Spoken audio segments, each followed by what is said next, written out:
అభివృద్ధి పనులకు నిధులు ఇవ్వండి. సీఎం మంత్రులతోటి నిన్న సమావేశమయ్యారు. ఈ సీఎం ఎవరితోటి?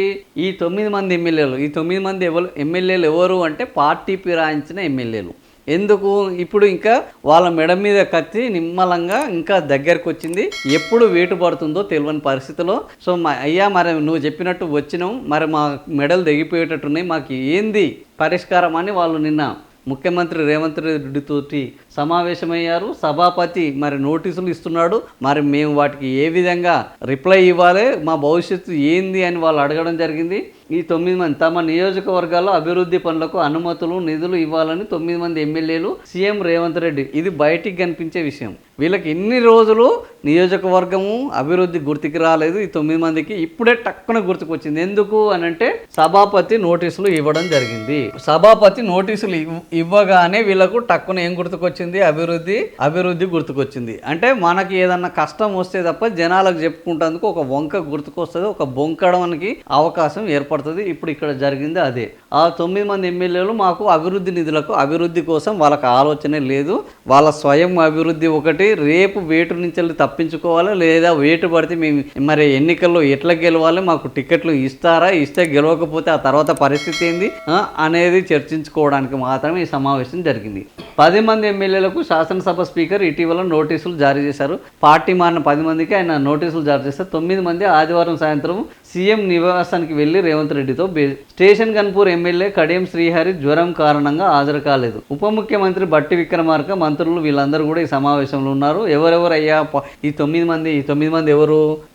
మంది ఎవరు అనంటే వీళ్ళు దానం నాగేందరు, పోచారం శ్రీనివాసరెడ్డి, బండ్ల కృష్ణమోహన్ రెడ్డి, ప్రకాష్ గౌడ్, తెల్లం వెంకట్రావు, గాంధీ, కాళయాదయ్య, సంజయ్, మహిపాల్ రెడ్డి వీళ్ళందరికీ నోటీసులు వచ్చాయి. వీళ్ళందరూ కూడా అయ్యారు. ఈయన ఒక్కరు జ్వరంతో రాలేదంటారు. నిజంగా జ్వరం వచ్చిందా, రావాలనే ఆలోచన లేదనేది తర్వాత తెలుస్తుంది. సభాపతి నోటీసులు, సుప్రీంకోర్టు ఆదేశాలపై వారి మధ్య చర్చ జరిగినట్లు పార్టీ నేతలు తెలిపారు. తాము బారాస నుంచి ఎన్నికల్లో గెలిచామని, ఇప్పటికీ అదే పార్టీలో ఉన్నామని కొందరు సమావేశం అనంతరం మీడియాకు తెలిపారు. సో ఇంకా రాజకీయ నాయకులకు చాలామందికి ఇక నిస్సిగ్గుగా వాళ్ళు అబద్ధాలు ఎట్లా ఆడుతారు అనే దానికి ఇదొక నిదర్శనము. ఇంకా కూడా మేము బారాస నుంచి అదే పార్టీలో కొనసాగుతున్నామని వీళ్ళు చెప్తున్నారు. ముఖ్యమంత్రితో సమావేశమవుతారు, కాంగ్రెస్ పార్టీ కండవాలు కట్టుకుంటారు, పిసిసి భవన్కు వెళ్తారు, గాంధీ భవన్కి వెళ్తారు, పార్టీ కార్యక్రమాలు పాల్గొంటారు. తీరా వాళ్ళ మీద వేటు వేద్దాము అనే సమయానికి మళ్ళీ ఈ 9 మంది ఎమ్మెల్యేలు ఇప్పటి వరకు తెలంగాణ భవన్కు వెళ్ళారా అంటే వెళ్ళలేదు. అక్కడ ఉన్న వర్కింగ్ ప్రెసిడెంట్ తోటి సమావేశం అయ్యారా అంటే కాలేదు. కనీసం వీళ్ళు ఇటీవల నిర్వహించిన రజతోత్సవ సభలో పాల్గొన్నారా అని అంటే కూడా పాల్గొనలేదు. అయినప్పటికీ మేము ఇంకా తెలంగాణ టీఆర్ఎస్లోనే ఉన్నాము అని చెప్పుకుంటున్నారు. 10 మందికి 10 మంది చెప్పుకుంటున్నారు. సో నిన్న కడియం శ్రీహరి చెప్పుకోలేదు. ఆ ఒక్కడు ఎందుకు హాజరు కాలేదు అనేది ఈరోజు మనకు చర్చించాల్సిన అవసరం ఉన్నది. ఎందుకు అంటే ఆల్రెడీ దానం నాగేంద్ర మీద వేటు గ్యారంటీ అని ముఖ్యమంత్రి ఇప్పటికే చెప్పడం జరిగింది. నిన్న ముఖ్యమంత్రి చెప్తే కూడా ఒక 2 అంశాలు ఉన్నాయి, అవి కూడా చూడొచ్చు మనం. ఏంది అంటే ఉప ఎన్నికలు తథ్యము, 1-2 చోట్ల బైపోల్స్ తప్పనిసరి. ఆ 1-2 చోట్లలో ప్రధానంగా ఉండబోయేది ఆ 1వ చోటు ఏందయ్యా అని అంటే ఒకటి దానం నాగేందరు. ఖచ్చితంగా ఈ 1వ చోటు అనేది దానం నాగేందర్. ఎందుకు అని అంటే దానం నాగేందరు ఇందులో ఉండగానే ఎవరితోటి కాంగ్రెస్ పార్టీ టికెట్ మీద సికింద్రాబాద్ ఎంపీ స్థానానికి పోటీ చేశారు. బీఆర్ఎస్లో గెలిచి ఎమ్మెల్యేగా కొనసాగుతూ బీఆర్ఎస్ పార్టీ నుంచి కాకుండా కాంగ్రెస్ పార్టీలోకి వెళ్ళి కండవాలు కప్పుకొని కాంగ్రెస్ పార్టీ బీఫామ్ మీద సికింద్రాబాద్ ఎంపీలో పోటీ చేసి అక్కడ ఓడిపోయి మళ్ళా తగ్గుతున్నమ్మా అంటూ నేను ఇంకా బీఆర్ఎస్లోనే ఉన్నాను అని ఈయన చెప్పుకుంటున్నారు. కాబట్టి ఈయన యొక్క ఖైరతాబాద్ ఉప ఎన్నికను ఇంకా ఎవ్వరు కూడా తప్పించలేరు. ఇది ఒకటి. రెండవది ఏంటంటే కడియం శ్రీహరి ఎందుకు అంటే కడియం శ్రీహరి ఆయన కూతురు కోసము, ఆయన కూతురు ఏం చేసింది, టీఆర్ఎస్ పార్టీ టికెట్ ఇస్తే అవన్నీ లెక్కలేసుకొని కడియం కావ్య లెక్కలేసుకొని టీఆర్ఎస్ పార్టీలో గెలిచేటట్టు లేదు, బీఆర్ఎస్ పార్టీలో గెలిచేటట్టు లేదు, మనం కాంగ్రెస్కి వెళ్తేనే గెలిచేటట్టున్నామని సర్వే లెక్కలు చూసుకొని కాంగ్రెస్ పార్టీలోకి షిఫ్ట్ అయ్యారు. కాంగ్రెస్ పార్టీలోకి షిఫ్ట్ అయ్యి కాంగ్రెస్ పార్టీ మీద పోటీ చేశారు. వాళ్ళ అంచనా కరెక్ట్. 100% రాజకీయ అనుభవం ఉన్న కడియం శ్రీహరి తన కూతుర్ని గెలిపించడానికి తీసుకున్న నిర్ణయం సరైనదే అని తేలింది. కానీ ఇప్పుడు కడియం శ్రీహరి పరిస్థితి ఏంటంటే తన కూతురు తరపుగా కాంగ్రెస్ పార్టీకి సంబంధించిన ఎన్నికల క్యాంపెయిన్లో దర్జాగా అధికారికంగా పాల్గొన్నారు.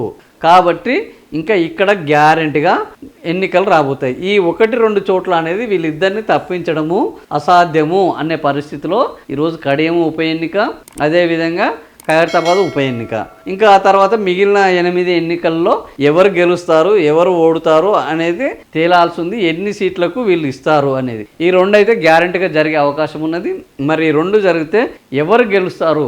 నిజంగానే ఇప్పుడు ఈ స్టేషన్ గన్పూర్లో ఎవరున్నారు? మనకు రాజయ్య ఉన్నారు. రాజయ్య బీఆర్ఎస్లో ఉన్నారు.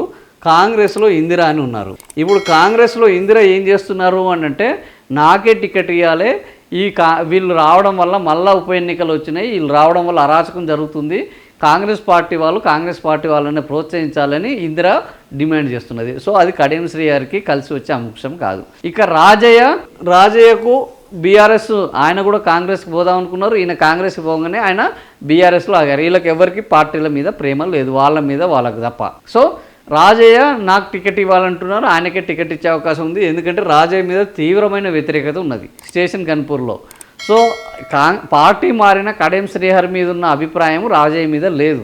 సో ఈ ఎన్నికల్లో కడియం శ్రీహరి మళ్ళా గెలిస్తే ఒక రికార్డ్ అవుతుంది. ఒకవేళ పొరపాటున ఓడిపోతే ఆయనకు దాదాపుగా రాజకీయ సమాధి అవుతుంది. ఈ పరిస్థితిలో స్టేషన్ గన్పూర్ ఉప ఎన్నిక అనేది ఒక ప్రతిష్టాత్మకమైన ఉప ఎన్నిక కాబోతుంది. ఇందులో గెలుపు ఎవరిది అని ఒక చర్చ ఇప్పుడు అక్కడ మొదలైంది. ఎవరి ప్రయత్నాల్లో వాళ్ళు ఉన్నారు.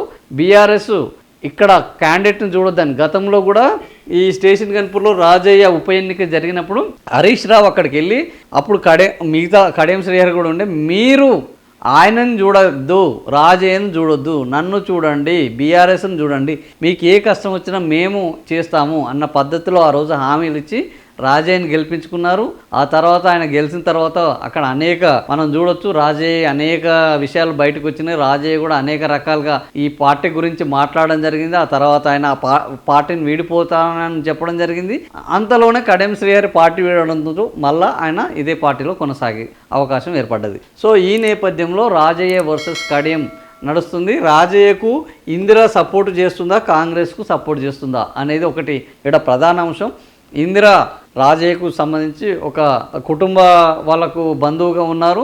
ఆమె కూడా కాంగ్రెస్ పట్ల తీవ్ర అసంతృప్తితోటి ఉన్నది. కడియం శ్రీహరిని తీసుకోవడం పట్ల పార్టీలోకి ఇన్ని రోజులు మేము పార్టీలో కష్టపడితే మమ్మల్ని కాదనుకుంటా కొత్త వాళ్ళని తీసుకురావడం అనే ఇలాంటి అన్ని అంశాల నేపథ్యంలో ఉప ఎన్నికలు రావడము ఇంకా తథ్యము. ఈ ఉప ఎన్నికల్లో గెలవడానికి మనం ఏం చేయాలి? సో ఉప ఎన్నికల్లో గెలవాలంటే అక్కడ కొంత అభివృద్ధి నిధులను కేటాయించాలి. మేము కాంగ్రెస్ పార్టీకి మారింది ఈ నిధులను తీసుకురావడం కోసము అని జనాలను మరొకసారి మభ్యపెట్టడానికి, మాయ చేయడానికి తప్ప అంతకుమించి. ఎందుకంటే వీళ్ళు కాంగ్రెస్ పార్టీలోకి మారి ఇప్పటికీ 20 నెలలు అయిపోయింది. 20 నెలలు అయింది. 20 నెలలుగా వీళ్ళకు అభివృద్ధి గుర్తుకు రాలేదు. 20 నెలల నుంచి వీళ్ళకు రాజకీయమే గుర్తుకొచ్చింది. ఇప్పుడు స్పీకర్ నోటీసులు ఇచ్చేసరికి వాళ్ళకు అభివృద్ధి గుర్తుకొస్తుంది. ఈ అభివృద్ధి అనేది నియోజకవర్గ ప్రజల మీద ప్రేమతోటి ఉన్న అభివృద్ధి ఎట్టి పరిస్థితుల్లో కాదు. అది జనాలు గుర్తుంచుకోవాలి. వీళ్ళ కోసమే ఎప్పుడైనా రాజకీయ నాయకులకు వాళ్ళ ఉనికి కోసం చేసే పోరాటంలోనే అంతో ఇంతో జనాలకు మేలు జరుగుతుంది. సో ఇప్పుడు కూడా ఆ మేలు జరగడం మంచిదే.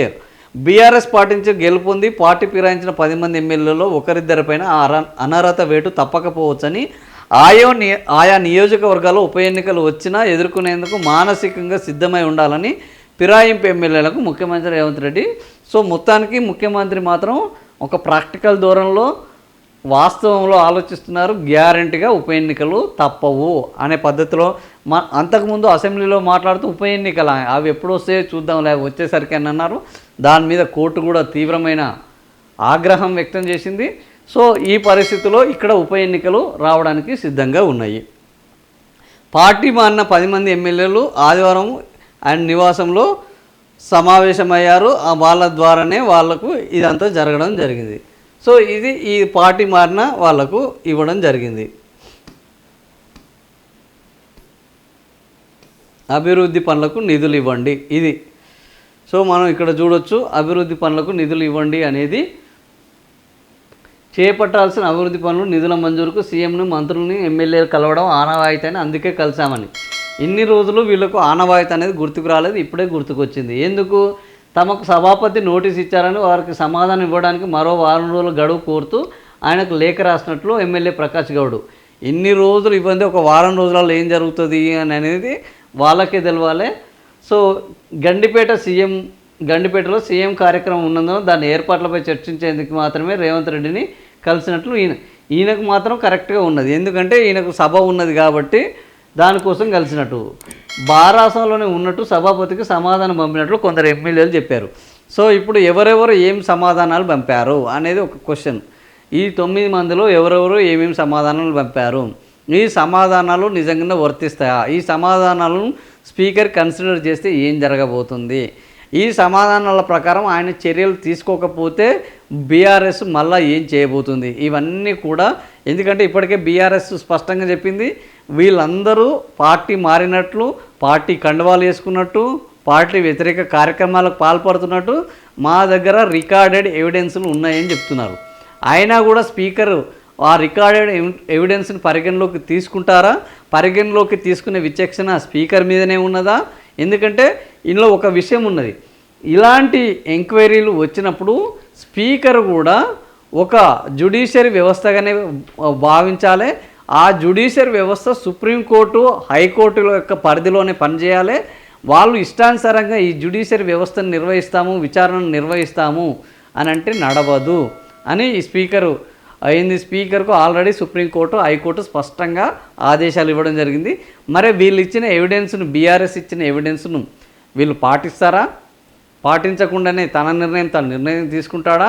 తనకు విచక్షణ అధికారము ఉన్నది అనే విశిష్ట అధికారాలను అడ్డం పెట్టుకొని వీళ్ళ దగ్గర వీలైనంత మందిని అనర్హత వేటు నుంచి తప్పించే కార్యక్రమం చేపడతారా?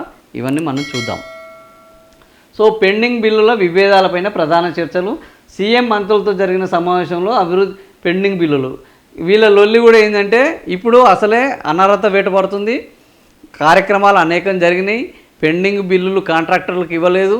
పెండింగ్ బిల్లులు ఇవ్వక రేపు ఓడిపోయినాం అనుకో, ఆ కాంట్రాక్టర్లు మా జుట్టు బిక్కుంటారు. కాబట్టి ముందే మేము ఉన్నప్పుడే దీపం ఉండగానే ఇళ్ళని చక్కబెట్టుకుందామన్న పద్ధతిలో ఈరోజు ఈ అనర్హత గురి కాబోయే నేతలు ముఖ్యమంత్రి దగ్గర తమ గోడును వెలిబూసుకున్నారు. సో దీపం ఇప్పుడే మేము మీ దగ్గర ఉన్నాం, ఇప్పుడే మాకు పెండింగ్ బిల్లులు ఇవ్వండి. ఈ పెండింగ్ బిల్లులు ఇవ్వడంలో కూడా వాళ్ళ బాధ ఏంటంటే, ఇప్పుడు పెండింగ్ బిల్లులు ఇస్తే మళ్ళీ వచ్చే ఉప ఎన్నికల్లో ఈ కాంట్రాక్టర్లు మాకు కొంత హెల్ప్ చేస్తారు ఫైనాన్షియల్గా, డైరెక్ట్గా హెల్ప్ చేయరు కాబట్టి కాంట్రాక్టర్లు మాకు ఫైనాన్షియల్గా హెల్ప్ చేస్తారు. సో దట్ వాళ్ళకు మొత్తం బిల్స్ క్లియర్ చేస్తే మళ్ళీ మేము వాళ్ళ దగ్గర నుంచి తీసుకోవచ్చు, గెలిచే అవకాశాలు ఉంటే వాళ్ళు ఇంకా ఎక్కువ నిధులు ఖర్చు పెడతారు అనేది వాళ్ళ యొక్క ఆలోచన. ఒక్కో నియోజకవర్గంలో ఏమి పనులు, కొత్తగా అనుమతులు ఇవ్వాల్సినవి. ఇంకా ఇప్పుడు అన్నీ ఏం జరుగుతుంది అని అంటే, ముఖ్యమంత్రి రేవంత్ రెడ్డి శంకుస్థాపనల కార్యక్రమాన్ని చేపడతారు. ఎక్కడ? ఈ 10 నియోజకవర్గాల్లో మేము ఈ శంకుస్థాపన చేశామని ఎవరికి? అటు కాంట్రాక్టర్లకు హామీ ఇవ్వాలి, అరే బాబు మీకు డబ్బులు వస్తాయి, కార్యక్రమం చేపట్టాను. జనాలకు ఇవ్వాలి, మీ నియోజకవర్గానికి అభివృద్ధి పనులు రాబోతున్నాయి. ఒకవైపు డబ్బులు లేవంటున్నారు, ఒకవైపు శంకుస్థాపనలు చేస్తున్నారు.